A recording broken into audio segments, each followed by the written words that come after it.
Fin एक तजस्सुस भरा लड़का था जो एक छोटे से गांव में रहता था, जहां दूसरे बच्चे खेलकूद में मशगूल रहते।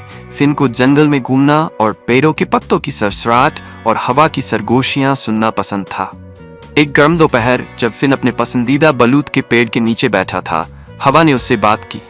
फिन, हवा ने नरमी से कहा, खुद पर शक मत करो, तुम्हारे लिए एक बड़ा सफर इंतजार कर रहा है। हैरान मगर पुरजोश फिन ने पूछा, कैसा सफर? तुम्हें वक्त आने पर मालूम होगा, हवा ने जवाब दिया। दिन हफ्तों में बदल गए और फिन ने छोटे छोटे इशारे महसूस किए। उसकी पतंग दूसरों से ज्यादा ऊंची उड़ती, छुपन छुपाई में हवा उसे रहनुमाई करती, और जब वो उदास होता तो हवा उसे हिम्मत दिलाती।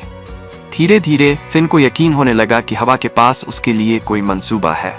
एक दिन गांव में खबर फैली कि पानी का जरिया सूख गया है।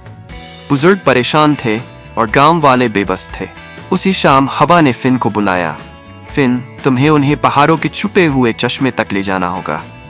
लेकिन मैं तो सिर्फ एक बच्चा हूँ, फिन झिझका। तुम अपनी सोच से ज्यादा काबिल हो, मुझ पर भरोसा करो, हवा ने हौसला दिया। हिम्मत जमा करते हुए फिन ने गांव वालों को हवा की बात बताई।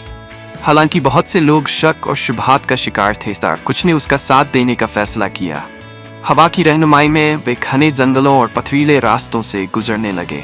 यह सफर आजमाइशों से भरपूर था। घनी झाड़ियां, जंगली जानवर और खड़ी चट्टानें। कभी कभी फिन भी हार मानने का सोचता, लेकिन हवा की नरम सरगोशियां उसे याद दिलाती, तुम मंजिल के करीब हो। तीसरे दिन वे एक छुपी हुई जगह पहुंचे जहां साफ पानी का चश्मा बह रहा था।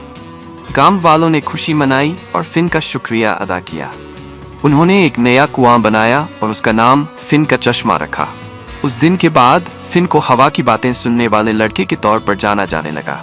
जो सबक उसने सीखे, हौसला, दोस्ती और खुद पर यकीन करना, हमेशा उसके साथ रहे, और वह दूसरों को भी अपनी अंदरूनी आवाज पर भरोसा करने की तरकीब देता रहा। अगर आपको ये वीडियो पसंद आई हो तो कृपया हमारे चैनल को सब्सक्राइब करना न भूलें और बेल आइकन को दबाएं।